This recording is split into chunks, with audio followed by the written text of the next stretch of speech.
What's up, guys? It's been a minute since I made a video for YouTube, but a lot of stuff happened. Trucks getting stolen and a bunch of other stuff. Had to finish high school, and so I just kind of took a break and just kind of worked to myself. But I think I'm ready to start back doing the YouTube thing now.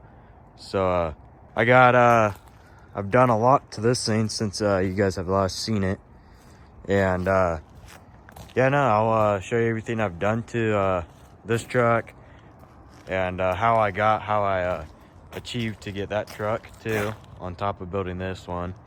Yeah, I got some more parts to throw on it, and this truck's got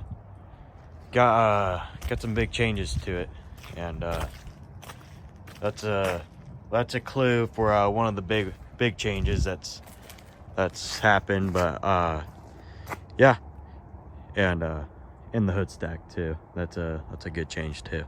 But I'm gonna get this thing fired up, get in the shop so I can put on one of the last pieces I need to kind of finish the big project I did on this thing. So I'll pull it in and show you guys what I'm doing.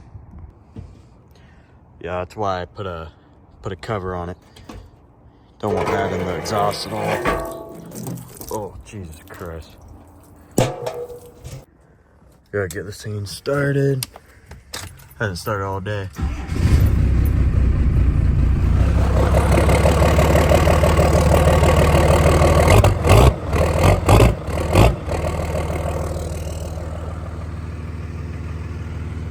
Don't mind that. That's not right.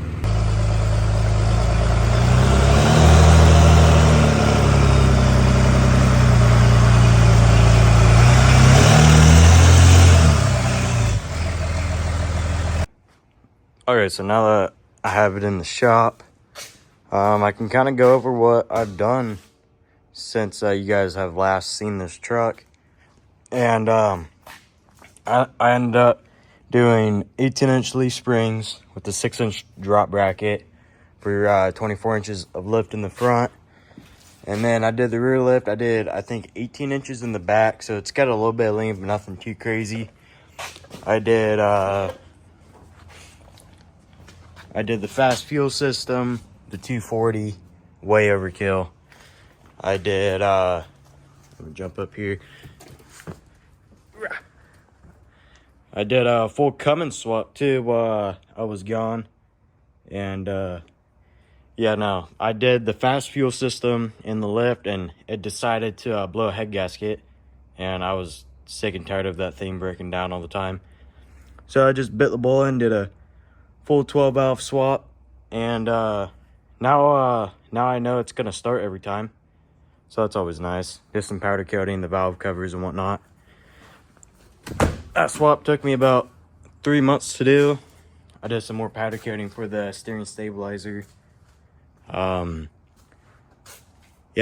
no, I just kind of went all out for what I wanted to do, and now that's reliable, I'm gonna do fenders. I just got brand new headlights for it. Fog lights just put on. I already had the mirrors. Yeah, but nothing too crazy. I mean, I did the motor swap, which was the big thing. And yeah, just a bunch of little stuff to it. And yeah, but today I'm going to be installing, where'd they go? Where'd I put them? Oh. We're gonna be installing some electric cooling fans onto it, because there's no fan on it. I mean, it hasn't overheated yet, but I don't really want to risk it, so I'm just gonna throw some electric fans. Hopefully they fit, we'll see. Yeah, but once I do that, then this thing's pretty much done, besides trying to tune the trans to the motor, because right now she's not super happy. But I mean, I can make it work. I got the BD tap shifter that I'm gonna install, which I might just use, or if I come around to it, do the tuning for it, but might not be a whole reason to. So yeah, now let's start throwing these fans in and see if it stays cooler. All right, so here's the electric fan I got. It's got dual It's not made for this truck, but I mean, it's got a Cummins in it, so it's not really factory, so it doesn't, I didn't really think it mattered. I'm like, well, if I can make the Cummins work, I'll make this work, I guess. I was just too picky. I just want it to work good and keep it cool. I just don't need this thing blowing a head gasket too, so. There they are. 12-volt supply. I think there's a package here. I don't know what's in it, but probably the connectors and wire splices and whatnot. Get these all hooked up. Oh, it's a relay, and then auto parts. Oh, is this a switch it comes with? Oh no. Oh, it's a thermostat. Okay. So I wonder if you can program. I'm probably not going to use it. I think I'm just going to wire them to a switch I already have in the cab. And yeah, because I don't really feel like messing with all these wires and making this complicated. Just run 2 wires off of it to a switch and then call it a day. Okay, so it's actually the next day. I kind of slacked on the video yesterday, but we're I got it all installed and got it wired up. I did got it all mounted up. It barely clears the motor, but it works. I tested it yesterday, last night, and the truck didn't go above 180 the entire time, pulling hills and stuff. So I'm happy with it. I think it's gonna keep it cool. I have it on a switch, so I'm gonna leave it off until it hits a certain temp and then flick it on to keep it at that temp. So yeah, I'll pop the hood and show you guys what I did, you guys how I installed it here. All right, so this is what I got going on. I have the ground just ran it here, crimped and soldered, and then I have the power just running over it. That's temporary, and I have that going into the cab for a switch, and then wire the switch up and everything. And yeah, they're close. I had to bend the tabs to get it closer to the radiator and remount these tabs more forward, and just gave me enough. And I shut the motor off and it didn't move any closer, and it's not rubbing or anything, so we're good on that. I'm gonna address that because that's kind of a little hokey. So, and this cooling fans I got off of Amazon for like 110 bucks, and they work amazing. They draw a lot of power, but I think that's all electric fans. But like, I have my volts at like 14.2, 14.3, and these drop it to about 13.3, 13.4. So, but that's also a first gen alternator with a cheap with the O'Reilly's voltage regulator. So if you actually, I'm going to get the part from stock one soon, and hopefully that fixes it, because my lights will sit there and kind of flicker a little bit while I'm driving at night because of the volts sitting there going up and down, up and down. So I have the brackets to run the 601, and that's what all these wires are for, is for the 601. But the brackets, the DCS cells,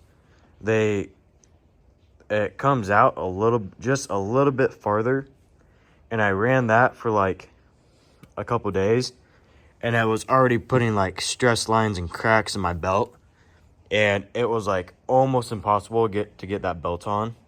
So I just opted to go get a new alternator, put that one on, just go Cummins, and then a external voltage regulator just to make it simple. Keep driving it, seeing what breaks, see what works, what doesn't, and yeah. More details on the swap and how I did it. I did pretty much all DCS stuff. I did their motor mounts down there. I did their exhaust manifold, intercooler pipes. I did the transmission adapter plate for the 5R110 trans to go with this. And I did their sensor adapter kit. I did a bunch of other stuff. And yeah, she's I know it's gonna start now, which is always nice and simple at the same time. I'm a plumber. I'm not a mechanic, so if if I was actually a mechanic, then this would have gone a lot smoother, but I'm 18 and literally all I do is if I can't figure something out myself, I go on Google forums and figure out how to do it. There's always a way. So, all right. So in here, I have the CTS3 edge monitor, and how that works with the 12 valve is this is still plugged into the 6.0 PCM, and the PCM thinks it's hooked to a 6.0 still with all the 6.0 sensors and everything. And I put the 6.0 sensors into the block with thread adapters that DCL sells, but you could if you want to take the time and figure out what adapters it is, you can go just at Home Depot or something, get some fittings. And yeah, so that's how that works. So I mean, I only have the basic stuff: engine, coolant temp, oil pressure, fuel, all that. But it's like I still got to hook up the boost, a lot of things, everything else really. And yeah, but I'm just running this guy just until I get this swapped out. This one is old. It's got no Bluetooth or anything. This does. It's got CarPlay and whatnot, but just temporary for now.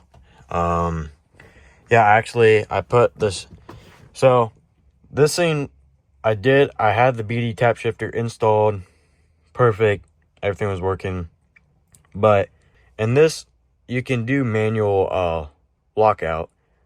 And so I thought what was happening was I drive it a little bit, shift it, and when I stop, the truck would sit there and go, like, start idling right off, and then it just die. And I thought lockout, the trans was freaking out with the Cummins, with the tap shifter, and like putting into manual or just putting into lockout, and ripped out all the wires, unhooked everything. There's like 10 wires in there, a bunch of plugins in here. Uninstalled the whole thing, drove it, didn't fix it, and I was like, well, maybe my injectors are bad, so I bought some fuel additive RevX, and I dropped the fast fuel filter, and it looked like orange juice in there. And yeah, I was like, well, that's not good. And I smelt it. It didn't even smell like diesel. And so I was like, what is happening? So I ordered new filters, drained the entire tank, cleaned the inside, refilled it with like 20 gallons of fresh diesel, primed the system, got it fired up, completely fixed it. And yeah, so that really sucks. So I completely uninstalled that whole setup for pretty much fun. And so now I got to reinstall it, because now what the truck's doing is it's fine in the morning. It'll shift through the gears. But as soon as I do that and then shut it off and then get in it, like within a couple hours, it's stuck in third until I get going. Then it'll shift down to second and then grab fourth. But even if I manually put it in first, it's still stuck in third. And it's just hard on stuff, hard on the trans and everything. So I gotta get that back installed, and hopefully that fixes it, because you can manually shift it like with the new trucks. And hopefully that fixes it. It might not, because it's like, even if I manually put it in first, it still doesn't work. So I think there's something with the trans tuning that needs to be fixed and figured out. But yeah, so yeah, she's coming along. The FUMMINS build is definitely the biggest FUMMINS in PNW right now. I don't know about the world. I'll probably have that as the title of the video, because I have not seen a bigger FUMMINS around. So, or ever, like on videos or anything. There probably is. But there's so many trucks out there. But she's a big girl, especially for a FUMMINS. It's you don't see these every day. So I'm happy with the swap. Don't regret it at all. If I was trying to build a race truck, I definitely would be regretting it, because this thing is slow now. That 6 I was doing rev limiter burnouts all day, just literally abusing it. But that's why it kept breaking. I was not nice to this truck at all. But with that Cummins, it makes it so I literally cannot do burnouts right now. But she was shooting in a flame last night, which I'll put that in the video.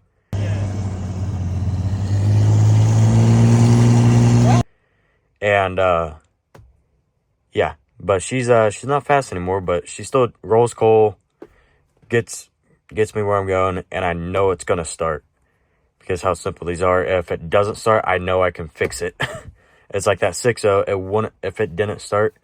It was days of trying to figure out why it wasn't starting. High pressure oil leak, sensors, FICM sync, cam sync, everything. It's just a hassle. This thing has literally 2 wires and then the alternator to charge this thing. That's all it needs to get me home. So yeah. Now the Cummins, if you want reliability and just to get into town rig, definitely do this. If you want a party rig, unless you get deep pockets and can do a 6.7 common rail or a P-pump swap, then I guess go for it. But that's a lot of work, and the 6.0s are more fun in my opinion than a fast Cummins. If you guys liked the video, don't forget to subscribe, hit the like button, and yeah, more content's gonna be coming out. This was kind of a boring video, just to let you guys know where I'm at and what I've got going right now, and hopefully I can keep consistent with these YouTube videos. I'll try my best. And yeah, the next one will be about that 3rd gen Cummins, what's done to. I'll pull it into the shop, show you guys it, and yeah, then we'll start making videos on this guy, doing stupid stuff to it. Anything you guys have questions about, let me know. Yeah, because I know every single bolt, touched every bolt. I've done literally everything on this thing. So if you guys need any help, or if you got your own FUMMINS build or what, there's not a whole lot of YouTube videos out there about FUMMINS. So let me know if you guys need anything, need help. And yeah, because there's some stuff that can get a little tricky on these swaps. And if you get told how to do it, it makes sense. So just don't be afraid to ask questions. Let me know, and I'll get back to you.